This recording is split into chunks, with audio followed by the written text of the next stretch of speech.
안녕하세요. 재건축 예언가입니다.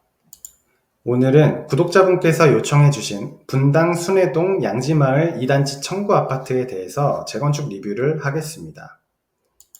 청구 아파트가 재건축이 가능한 아파트인지 혹은 재건축이 불가능해서 리모델링으로 선회하는 것이 더 나을지 먼저 확인을 해보고요. 재건축이 가능하다면 자력으로 진행할 때 다들 원하는 평형 배정을 받을 수 있는지까지 확인을 하겠습니다.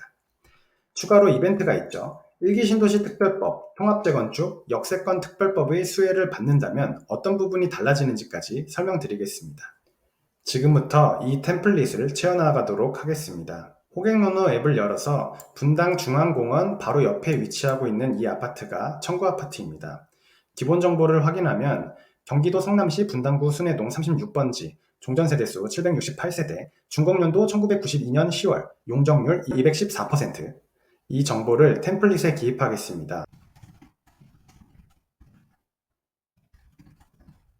총 대지 면적은 디스코 앱을 통해 확인해보면 토지란에서 52,995제곱미터인 것을 확인할 수 있고요.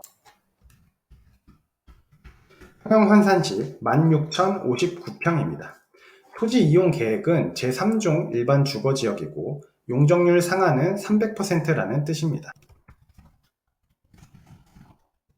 이제 재건축 진행 시 종후 세대수를 계산할 건데요. 용적률 상한 최대값 300%를 받기 위해서 대지 기부 체납을 할 거고요. 시뮬레이션 할 때 저는 기부 체납 비율을 15%로 가정해서 계산합니다. 16,059평 곱하기 0.85를 하면 재건축을 위한 순수 대지집은 13,650평이 남았다고 표현하겠습니다. 용적률 300% 토지에서 33평 아파트를 짓기 위해서는 대략 토지 11평이 필요하고요. 13,650평 나누기 11평은 1240세대입니다. 재건축 종전 768세대에서 평균 평형 33평 기준 재건축 종후 1240세대가 됩니다. 만약 종전 평형이 대부분 20평형에서 30평형이라면 사업성이 굉장히 좋은 편이지만 실제로 청구 아파트는 중대형 평형이 메인이기 때문에 좀 더 자세히 살펴봐야겠습니다. 재건축 후에 재건축 이전 평형보다는 더 큰 평형 배정이 가능한지 확인해 봐야겠네요. 대표로 31평, 48평이 재건축 후에 몇 평까지 배정받을 수 있는지 확인해 볼게요. 31평, 48평 대지 지분은 다음과 같습니다. 각각 기부 체납 15%를 가정하면 재건축을 위한 순수 대지 지분은 다음과 같고요. 각각 자력으로 배정받을 수 있는 최대 평형까지 계산해보면 다음과 같이 예상합니다. 즉, 자력으로 재건축은 가능하지만 일반 분양분 거의 없이 1:1 재건축으로 가야 하는 사업성입니다.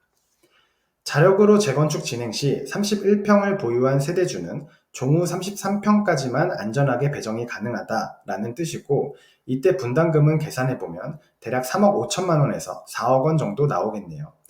분담금이 부담이 된다면 평형을 30평형이나 25평으로 낮춰서 선택해야 합니다. 지금까지 정리하면 리모델링은 가능은 하지만 재건축 사업도 타이트한 1:1 재건축으로 진행이 가능하고요.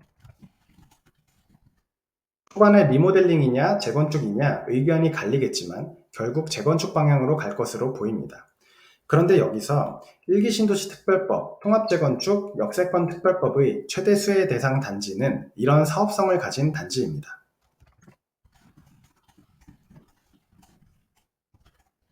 재건축을 진행했을 때 사업성이 굉장히 타이트한 이런 단지에는 용적률 혜택을 조금만 줘도 사업성이 확 개선되거든요. 그리고 정부도 도시의 인프라 확충을 위해 기부 체납을 받아야 하는 취지로 이 특별법 통합재건축을 만든 거고요.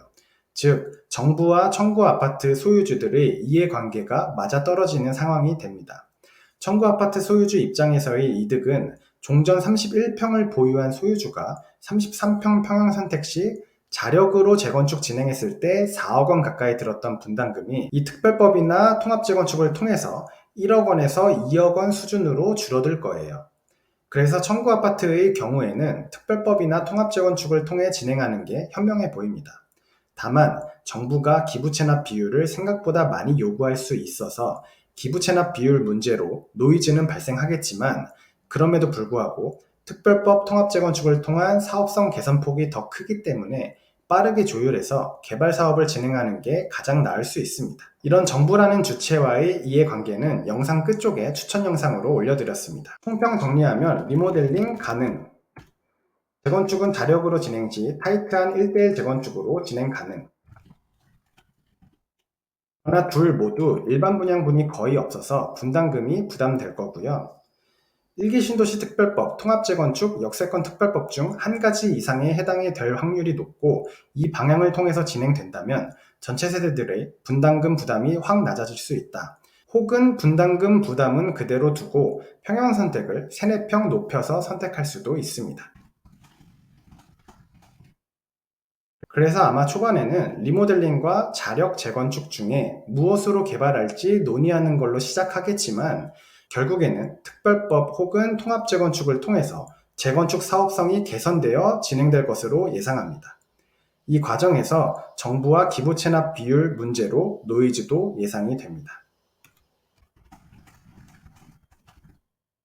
오늘은 청구 아파트에 대해서 리뷰를 해보았는데요. 질문 있으시면 댓글로 남겨주시고 다음 시간에도 구독자분들께서 요청해주신 단지 중에 한 단지를 선정해서 리뷰하도록 하겠습니다. 영상 시청해주셔서 감사드립니다.